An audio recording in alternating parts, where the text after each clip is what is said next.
Is Xiao still worth using in 2023? What changed from his last rerun? Is he still good? And is he still viable? What are some misconceptions I can answer? As a Xiao main, I will try my best to give as much of an unbiased opinion as possible. Remember to sub and like if you enjoyed. It would really mean a lot if this channel could reach 2k subs soon. Thanks, I greatly appreciate it. If you're not familiar with Xiao, basically, his gameplay is just anemo damage plunge spam. He's meant to be a hyper carry and that will always be his best role. What makes him unique compared to all the other main DPS is not only that he's an anemo DPS, forget about Skara, Xiao is better anyways, but his playstyle is completely unique and I personally think his fast-paced plunge spam is the most fun I've ever had in this game. To be completely honest, I still think Xiao is pretty good. Not the best, but can easily clear the abyss. I don't think it should be to anyone's surprise that I said this. What makes him good in my opinion is just how high his multipliers are and how fast he can do his damage. One thing that drives people away from using Xiao is that his damage ceiling is really low, but his damage floor is also pretty high. What I mean by low damage ceiling is the max potential amount of damage he can possibly do is pretty low compared to a lot of the other DPS.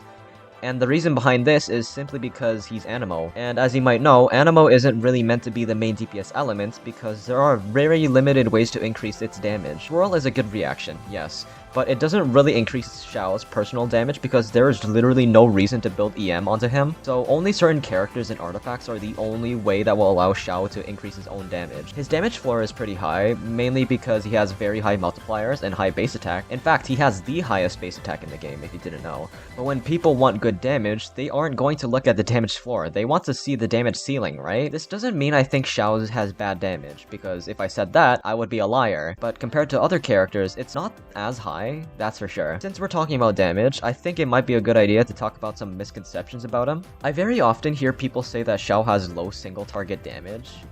What? I get that he excels at multi-target DPS, but saying that his single-target DPS is terrible is just not true at all. It's not exceptionally good, but it's decent damage, regardless. Even without Faruzan, he still does fine. And also with Bennett as well. That brings up another thing. With Xiao being an anemo hyper carry, people tend to think that he's not very flexible, and that's not exactly true, but it's not completely wrong though.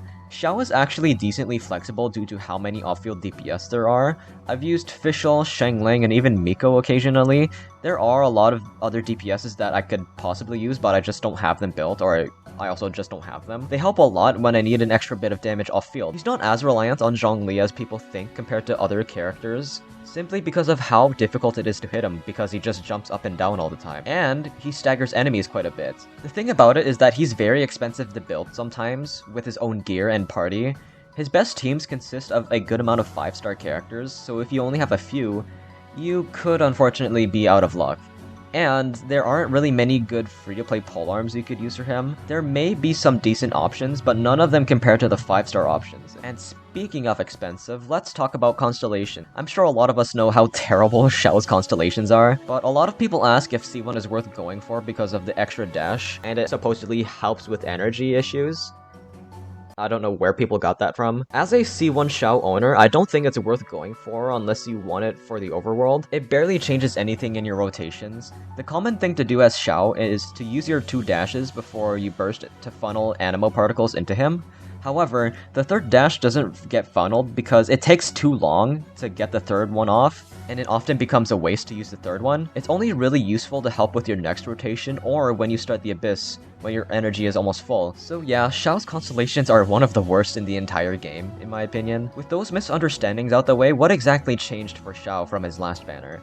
Nothing major really happened until 3.3, where the Desert Pavilion set and Faruzan got released. Since a lot of people haven't gotten their hands on the new set, they might be wondering which set to go for between Vermilion and Desert. In my opinion, and there has been calculations done about this, Vermilion still stands as Xiao's best in slot, and the reason why is that Xiao already gets so much damage percent from his burst and passive that he needs attack to make up for it. While I don't have the set for myself, because RNG hates me and I don't want to form another set for him, I can briefly explain why. There is a thing in the game called diminishing return, and the easiest way to explain it is that if you build into too much damage percent, you would end up getting less damage compared to if you were to also build into attack for artifacts. effect sets. If you invest into too much of one stat, the value you get is lower compared to another result if you were to build into another stat. So if you want to dedicate yourself to Xiao's best in slot, Vermilion will still be the best, but only by like a 10% difference, I believe. It's still okay to go for a 2-piece split. It really depends on the substats, but generally Vermilion is the best by like a few percent. Some of you guys might have gotten a few copies of Faruzon while the Skara and Ito banner were here, and might be curious if it's worth building her for Xiao. Unfortunately, Faruzon really sucks until she's C6. At C2 to C5, she becomes a little more useful, but at C0, she's unusable with Xiao. I personally have my Xiao at 130 ER,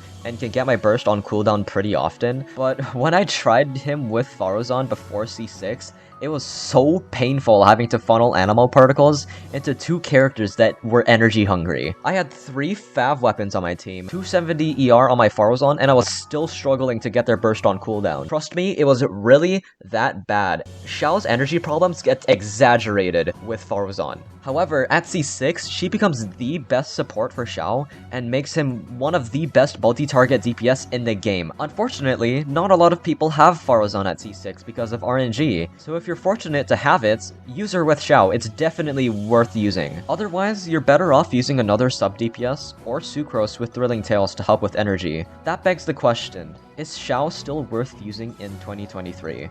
Well, yeah, for sure. I still enjoy his playstyle the most out of everyone to this day. It's just so unique. I wouldn't recommend him to anyone that pulls for meta characters or anyone that has any sort of motion sickness. I won't lie saying that he is meta. There are way better options out there.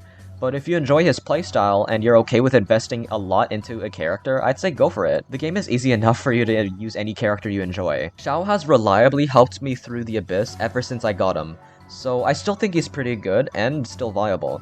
Just be aware that he takes a lot of investment, but trust me, it's worth it for such a fun playstyle. Thanks for watching, everyone. Remember to sub and like if you enjoyed. It would really mean a lot if we could reach 2k subs soon. Good luck to anyone pulling in 3.4. Have a good night and day wherever you're at, and I'll see you all next time. Peace and take care.